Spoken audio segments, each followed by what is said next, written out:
Gedirəm kəndə, görünmür gözümə bircə nəfər. Tənhalıq sıxır məni, yenə yadıma düşür şəhər. Çıxıram uşaq kimi, gəzim kəndi qarış-qarış. Canlanır xatirələr, sıxır məni, boğur qəhər. Ot basıb yurdu, görünmür anamın əl izləri. Gecə gündüz qızıram, axtarıram şamü səhər.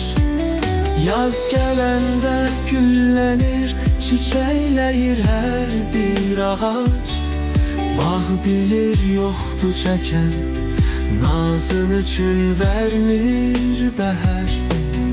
Düşünüb getmə dərin, etmə pərişan özünü.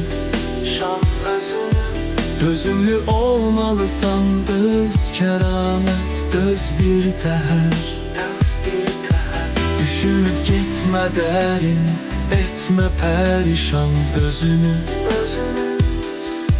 Dözümlü olmalısan, döz kəramət, döz bir təhər.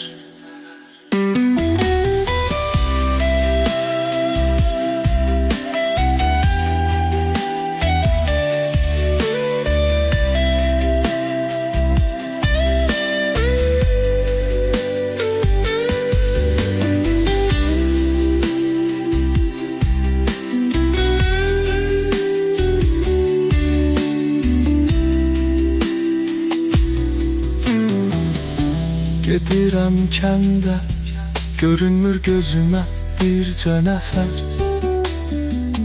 Tənhalıq sıxır məni, yenə yadıma düşür şəhər. Çıxıram uşaq kimi, gəzim kəndi qarış-qarış. Canlanır xatirələr, sıxır məni, boğur qəhər. Basıb yurdu, görünmür anamın əl izləri. Gecə gündüz qızıram, axtarıram şamü səhər. Yaz gələndə güllənir, çiçəkləyir hər bir ağac. Bağ bilir yoxdur çəkən, nazın üçün vermir bəhər. Düşünüb getmə dərin, etmə pərişan özünü.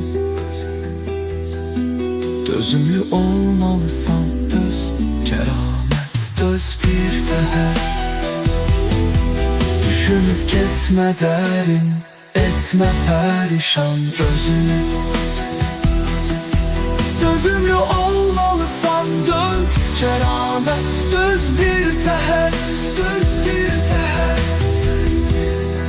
Düşünüb getmə dərin, etmə pərişan özünü. Dözümlü olmalısan, döz kəramət, döz bir təhər.